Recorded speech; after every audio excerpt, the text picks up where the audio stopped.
Hi, I'm Dr. Miner. Today we are going to talk about infant frenectomy and how one can find a provider that's knowledgeable and trained in this area. So one of the things I find interesting is that in dental school we were taught about things that occurred in 1 to 100,000 people, 1 in 10,000 people, but when it came to frenum we really didn't get much education on that.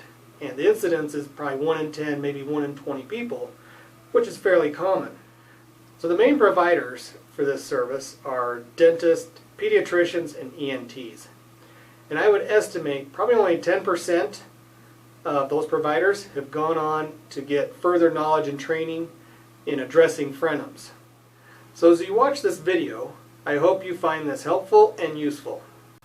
So today we're going to demonstrate how to do an assessment for infant frenums. And one of the first steps is an assessment of what symptoms is the baby having, what symptoms are the mom having, because nursing should be pain-free and enjoyable. Now tell me, what kind of symptoms are you having in your baby? I think the first symptoms I noticed was that it was a very painful latch, and that my nipple was misshapen when he would get done eating. So and also that he was eating really frequently, short feedings, like he wasn't getting full.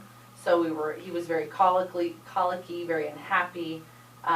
He didn't have a lot of alertness and happiness. So that was my first indication that something was wrong. Okay. All right, so as you said, he was a little colicky. That's often misdiagnosed with colic, that it's actually a poor latch. And we'll also see babies that are also diagnosed with acid reflux, which that is very rarely the condition, that there's truly acid reflux. Both colic and acid reflux are primarily caused by a poor latch, and it's often because they're swallowing air, and they call it aerophagia. So another condition that's often misdiagnosed is thrush. They'll have a white film on their tongue, which that can be confused with thrush. But again, with thrush, that's very uncommon in babies. That most of the time that's because of the tongue tie, and that white film is dried milk because the tongue is not able to move and clean it off. Alright, so to do an adequate assessment, what we're going to do is I like to put my knees up against the mom's. This could also be done on an exam table. And so we will take him and we'll just kind of spin him around here. I'm going to lay his head in my lap. And the mom will typically hold the hands there to keep them out of the way. And the first thing, we're going to look at the lip, and we just kind of push up with that. We're also going to put our finger in and feel how he latches on to a finger. And we're feeling for the tongue on if he's getting an adequate latch on that. So, and after that, we're also going to lift up on the tongue,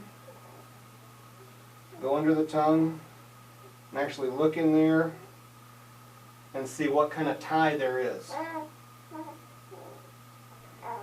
So, now there's several myths that we've run across regarding frenums and tethered tissues. And one of them is that the tissues will stretch out or they'll tear with time and not be a problem. Or in other words, it'll correct itself. We've also heard, don't worry, they'll fall, it'll tear, and be fixed. Now, trauma is never a good suggestion of how to correct something. We also hear that tethered tissues don't affect nursing. We often will hear an upper lip tie doesn't have any effect, or the tongue tie doesn't have any effect, and that's simply not true. There is a big effect. They can cause a poor latch, and so infants have symptoms. With that poor latch, the mom can have symptoms that can be very painful. We also have heard that sometimes the baby can be too young to do this procedure. and that they need to wait until they're a certain age. I've heard even up to a year or two. That's simply not true. What we see and what the research shows is that the sooner these tissues are addressed, the better. Now, we've also heard that this procedure needs to be done in a hospital with general anesthesia. Nothing could be further from the truth. This is a very safe procedure. It can be done with just either no anesthetic or topical anesthetic, depending on if they use a laser. It's very safe.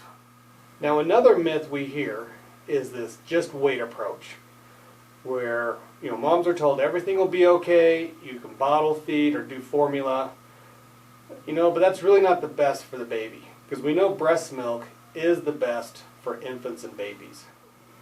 Now, there's also what's called infant sleep apnea, which is often downplayed, that there's not a role with tethered tissues, but there is.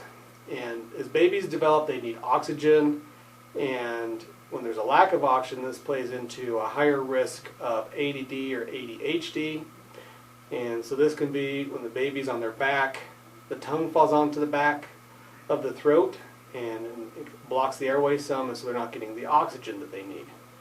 And so tethered tissues do play a role and can play a role in that. Now, if you hear any of these myths from the provider you go to, they're not knowledgeable in this area, and you would be well advised to seek care someplace else with somebody that is knowledgeable about these. In this video, we've talked about how an assessment should be done on an infant for tethered tissues. We've talked about different myths, and now there's more to tethered tissues than just being able to nurse. Nursing facilitates how a person breathes and their facial development. A good video which explains this is by Roger Price, and it's called Front and Freedom. And he talks about other factors that result in the consequences from tethered tissues. Things such as crooked teeth, inflamed tonsils and adenoids, ear infections, sleep apnea, among other things. And a good book for more information on this is SOS for Tots by Larry Kotlow.